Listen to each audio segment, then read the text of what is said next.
할렐루야. 오늘도 하나님께서 여러분과 함께 하셔서 크신 은혜와 또한 평강 주시기를 기원합니다. 이제 완연한 봄이 된 것 같습니다. 봄은 한겨울의 추위와 싸워온 산과 들의 나무에도 찾아오고 텅 비었던 밭과 논두렁에도 찾아오고 있습니다. 농사하는 분들의 일손이 바빠지기 시작하는 시기이기도 하지요. 우리 마음에도 성령의 따뜻한 봄바람이 불어와서 구원의 하나님을 찬양하며 부활의 신앙으로 예수님을 닮아가는 마음이 싹 트면 좋겠습니다. 복음은 우리 모두에게 구원을 가져다주는 정말 좋은 소식이지요. 말 그대로 복된 소식입니다.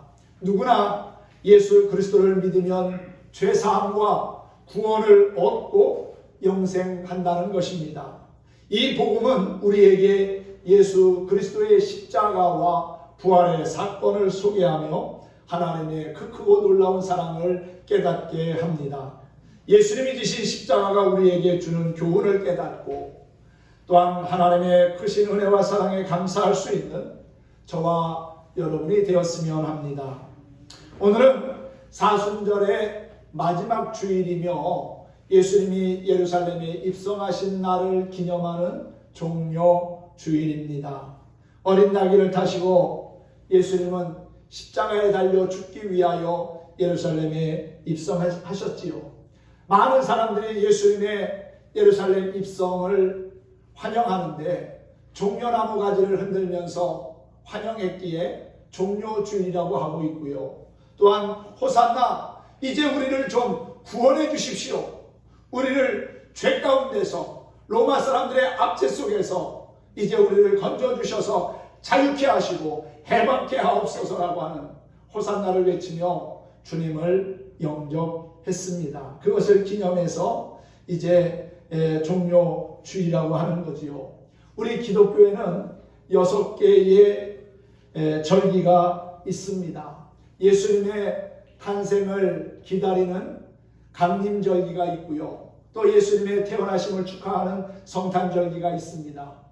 그리고 예수님의 사역이 본격적으로 시작됨을 알리는 주연절기가 있습니다. 예수님께서 세례받으시고 공생애를 시작하시는 그 기점을 말하는데 보통 1월 6일을 주연절이라고 합니다.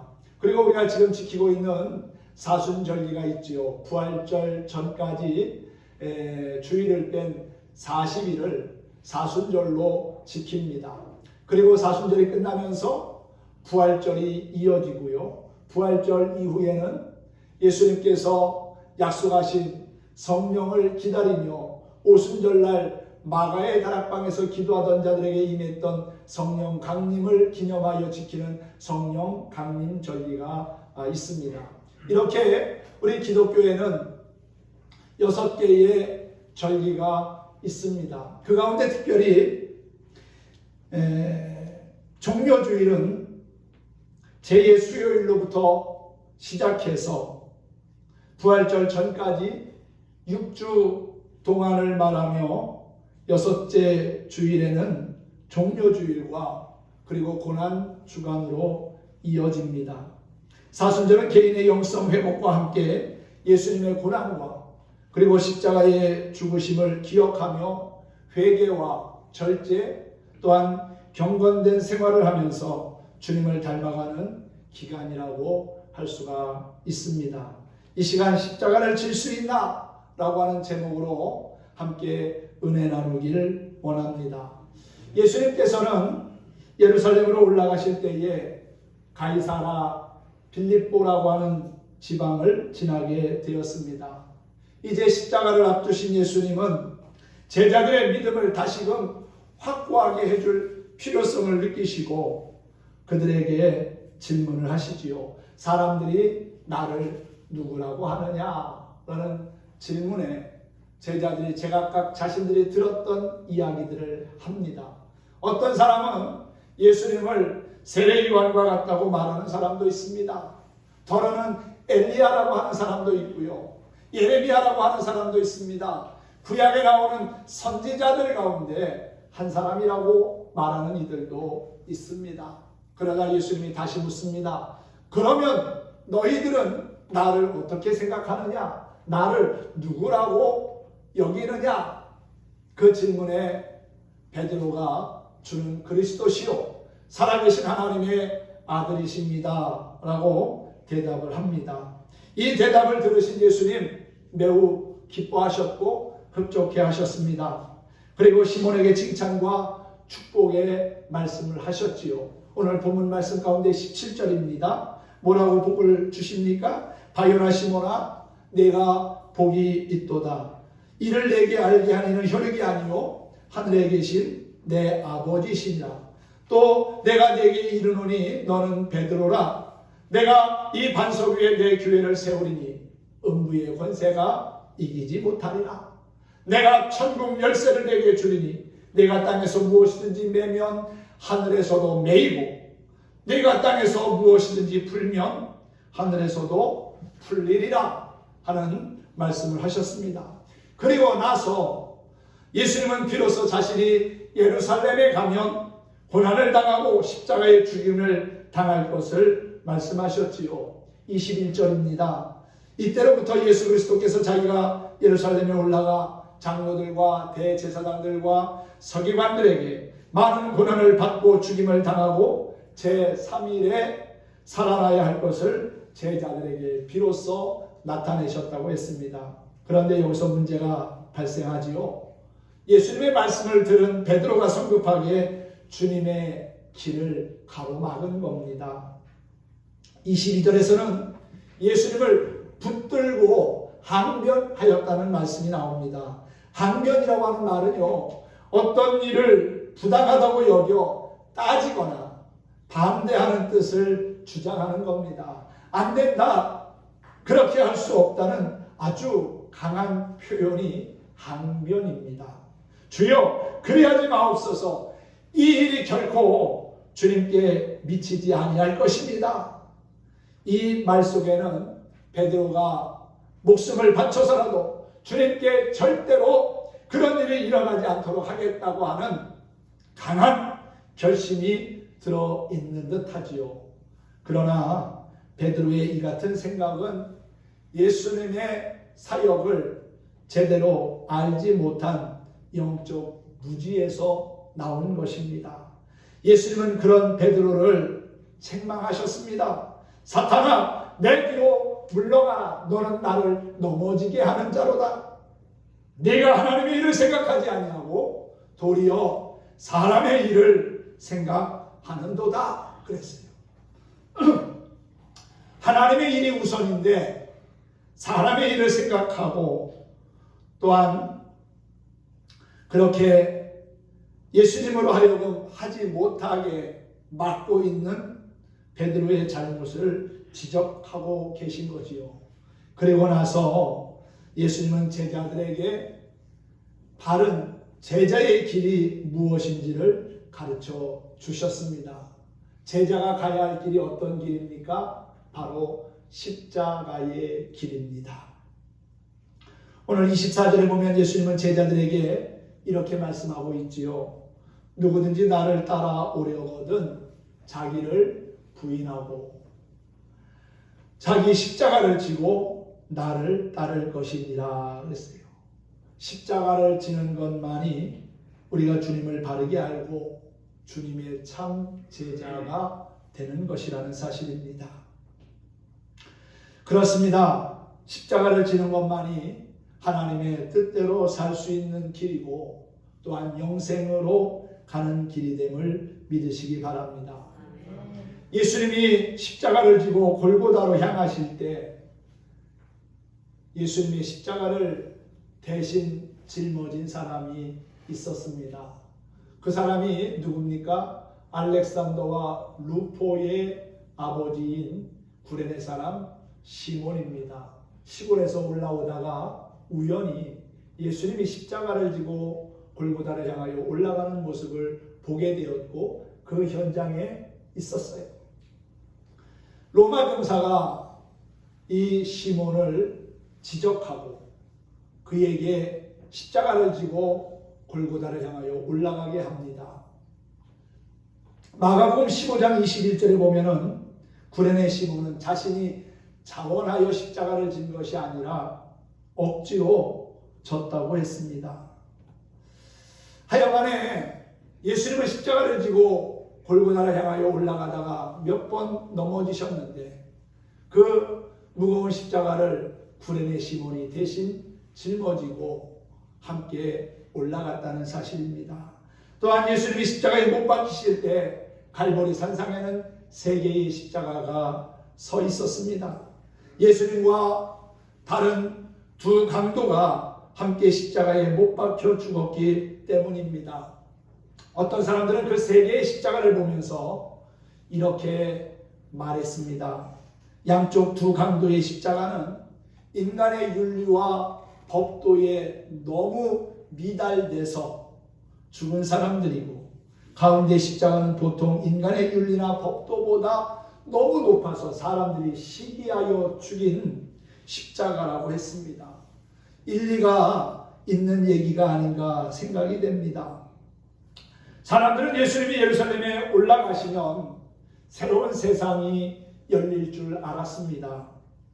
예수님이 지금까지 하신 일들을 보면 얼마나 놀라운 일이었습니까? 가는 곳마다 기적과 역사가 일어났습니다. 악한 귀신들이 쫓겨나가고, 그리고 또한 병든 사람들이 고침받고 나음을 입었습니다. 도저히 다시 회복될 가능성이 없는 사람들이 예수님을 통해서 새로운 삶을 살고 또한 새롭게 변화되고 고침을 받는 그러한 모습들을 보면서 많은 사람들이 예수님께 몰려들었지요. 뿐만 아니라 사복음서에 다 기록되어 있는 오병이어의 사건은 그 당시에 아주 충격적인 사건이었습니다. 물고기 2마리, 보리떡 5개, 어린아이의 한 끼 식량밖에 안 되는 아주 작은 양식입니다. 그런데 예수님께서 그것을 가지고 기도하시고 축사하시고 떼어 제자들에게 나누어 주셨을 때 남자들만 5,000명이 먹고도 12광주리가 남는 기적의 역사가 일어났지요.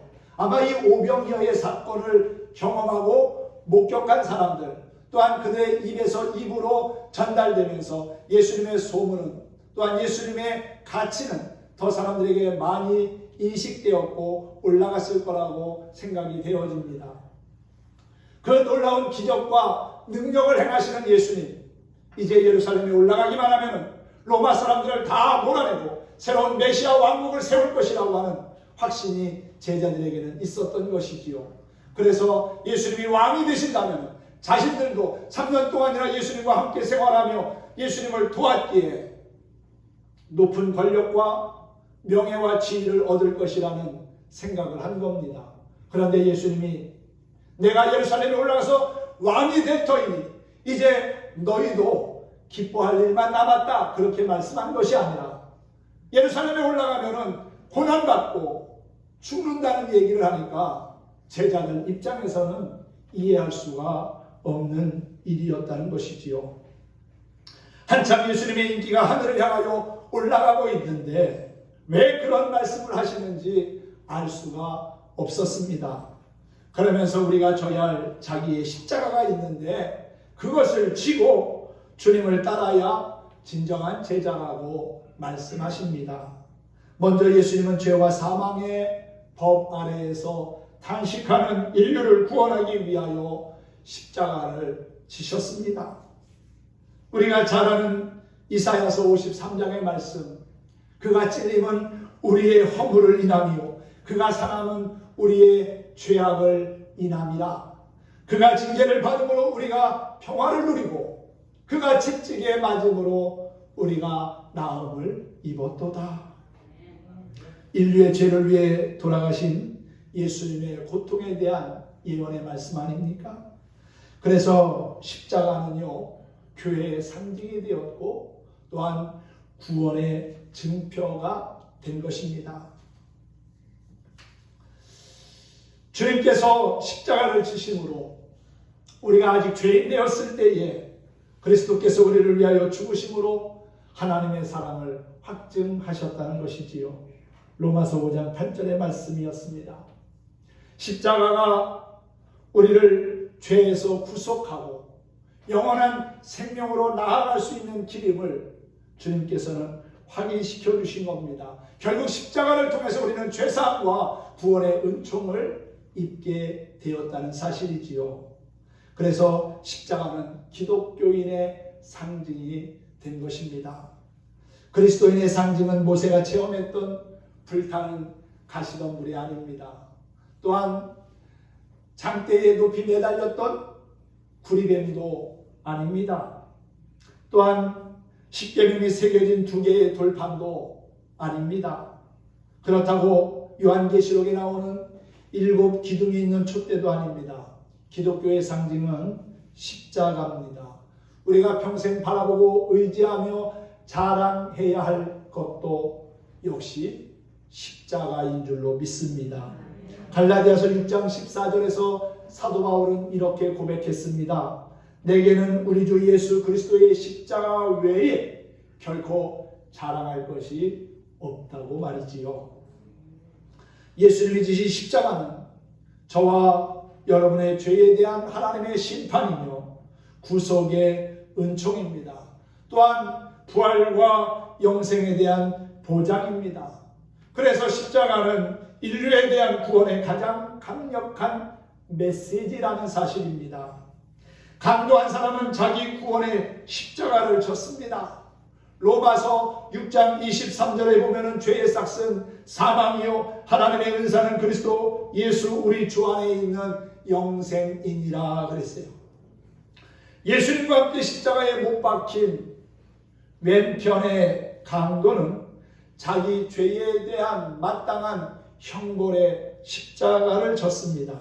그러나 오른쪽 강도는 어떻습니까? 그 형벌 중에서도 예수님을 믿음으로 형벌의 십자가가 구원의 십자가가 되었다는 사실이지요. 그래서 결과적으로 왼편 강도는 영과 육이 죄로 말미암아 함께 죽어 지옥으로 갔지만은 우편에 있는 강도는 자신의 죄를 회개하고 그래서 육은 죽었지만 그의 영은 예수 그리스도와 함께 낙원으로 들림받아 올라간 줄로 믿습니다. 예수여, 당신의 나라에 임하실 때 나를 기억하옵소서. 예수님은 그에게 말씀합니다. 오늘 너는 나와 함께 낙원에 있으리라.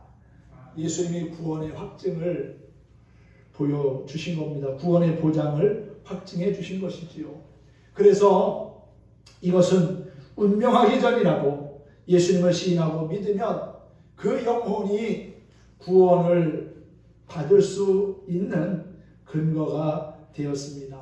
사랑하는 성도 여러분, 오늘 우리들도 우리의 지은 죄로 인하여서 당연히 형벌의 십자가를 져야 하지만 예수 그리스도를 나의 구주로 영접하고 믿음으로 말미암아 우리의 모든 형벌은 예수님이 대신 담당을 하시고 예수로 말미암아 의롭게 하심을 얻게 된 것입니다. 할렐루야. 요한복음 5장 24절 말씀입니다. 내가 진실로 진실로 너희에게 이르노니 내 말을 듣고 또 나 보내신 이를 믿는 자는 심판에 이르지 아니하나니 사망에서 생명으로 옮겼느니라 그랬어요. 그렇습니다. 우리는 예수님을 믿음으로 말미암아 죽을 수밖에 없었던 죄인이었는데 그 사망의 자리에서 주님은 우리를 생명의 자리로 옮겨 주셨습니다. 그것이 은혜지요. 내 힘으로는 할 수 없는 일입니다. 내가 어떻게 사망의 자리에서 생명의 자리로 올 수 있습니까? 우리는 못합니다. 불가능한 일입니다. 그런데 예수님이 십자가에서 피 흘려 죽으심으로 또한 우리가 그 주님을 믿음으로 보혈의 공로로 우리는 그렇게 신분이 사망의 메인 존재에서 생명의 자리로 나아가는 그러한 거룩한 하나님의 자녀가 되었다는 사실이지요. 예수님은 누구든지 자기의 십자가를 져야 한다고 말씀하셨습니다. 예수님이 십자가를 치라고 하신 것, 어떻게 보면 고난과 죽음을 의미하는 것이기도 하지요. 우리가 예수님을 믿을 때 이미 우리들은 과거에 나는 십자가에 못 박아 죽고 이제 내가 사는 것은 예수님 안에서 새 생명이 살고 있는 겁니다. 그러므로 주님의 십자가의 공로로 얻은 생명을 주님을 위하여 헌신하고 봉사하며 사용해야 하지 않겠습니까? 예수님을 위해서 죽고자 할 때 예수님은 우리에게 영생을 주십니다. 25절 말씀에는 이렇게 기록되고 있지요. 누구든지 제 목숨을 구원코자 하면 잃을 것이요, 누구든지 나를 위하여 제 목숨을 잃으면 찾으리라. 역설의 진리를 주님은 우리에게 말씀해 주셨습니다. 그런데 자기 십자가에 무관심하게 우리가 오늘 살아가고 있지는 않습니까? 어떤 사람은 자신의 십자가를 그냥 걸어놓고 보기만 합니다. 또 어떤 이는 자기의 십자가를 명상만 합니다. 어떤 이는 자기의 십자가를 보면서 노래합니다. 그런데 여러분, 또 십자가를 달고는 다니지만은 믿지 않는 사람도 있습니다. 예수님은 자기의 십자가를 지라고 권면하고 있는 것이 아니라 명령하셨습니다. 아무리 잘 살아도, 아무리 큰 은혜를 받았다 할지라도, 아무리 많이 배우고 또한 좋은 것을 갖고 있어도 누구에게든지 자기가 감당해야 할 십자가가 있습니다. 그 십자가가 부모일 수도 있고 자녀일 수도 있고요, 남편이 될 수도 있고 아내가 될 수도 있습니다. 가까운 형제나 이웃이 될 수도 있고요, 또한 가난일 수도 있고요, 질병일 수도 있습니다.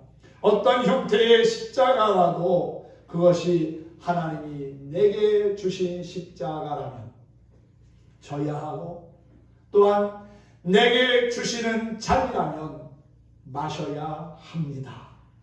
끝까지 참고 묵묵히 십자가를 지고 가야 합니다. 무겁다고, 귀찮다고, 지기 싫다고 벗어버릴 수는 없습니다. 십자가는 내가 감당해야 할 의무이며 또한 사명입니다. 십자가는 내가 걸어가야 할 신앙과 믿음의 좁은 길이며 또한 벗어서는 안 되는 구원의 멍에라는 사실이지요. 그러므로 여러분 자신에게 주어진 십자가가 무엇인지를 깨닫고 그 십자가를 지고 겸손히 주님을 따를 수 있기를 소망합니다. 예수님은 우리에게 사명의 십자가를 지라고 하십니다. 골로새서 1장 24절에 보면 내가 이제 너희를 위하여 받는 괴로움을 기뻐하고 그리스도의 남은 고난을 그의 몸된 교회를 위하여 내 육체에 채우노라 그랬어요. 이는 바울이 자신의 사명의 십자가를 지고 가고 있음을 고백한 말씀이기도 합니다. 그래서 바울은 갈라디아서 6장 14절에서 내가 자랑할 것은 오직 십자가밖에는 없다고 이야기하고 있는 것이지요. 여러분, 우리에게 하나님이 주신 사명이 있습니다. 그 사명의 십자가를 함께 지기 원합니다. 억지로 지는 십자가가 아니라 기쁨으로, 감사함으로 지는 십자가가 되었으면 합니다. 주님께서 나를 위하여 지신 십자가를 생각하면 어찌 감사하지 않을 수가 있겠습니까? 어찌 기쁨으로 지지 않을 수가 있겠습니까? 주님이 우리에게 맡겨주신 그 사명의 십자가를 잘 감당할 수 있기 바랍니다. 주님은 우리에게 물으십니다. 십자가를 질 수 있느냐? 십자가는 하나님이 나를 사랑하시는 영원한 사랑의 증표입니다. 또한 그 십자가는 예수님이 나를 구원하신 구원의 상징이고요. 그리고 또한 우리를 하나님과 연결시켜주는 가교이기도 합니다. 그러므로 우리 그리스도인들은 십자가를 져야 합니다. 환난이 오고 핍박이 와도 죽음이 온다 할지라도 십자가를 포기하지 않고 그 십자가를 끝까지 감당할 수 있는 참된 그리스도인이 되기를 소망합니다. 우리 주님 이 땅에 다시 오실 날을 소망하면서 겸손히 자기의 십자가를 지고 주님이 가신 그 길을 함께 걸어가는 저와 여러분이 되었으면 합니다. 오늘도 찬양하면서 말씀을 마치겠습니다. 주의 길을 가리라고 하는 찬양을 함께 부르겠습니다. 우리가 가는 길에 비바람이 몰아치고 눈보라가 앞길을 가릴 때도 있을 겁니다. 그럼에도 불구하고 주님이 가신 그 길을 믿음으로 주님 의지하며 가야 합니다. 이 시간 함께 십자가를 지고 주님을 따르겠습니다 하는 결단의 마음을 가지고 함께 찬양하도록 하겠습니다.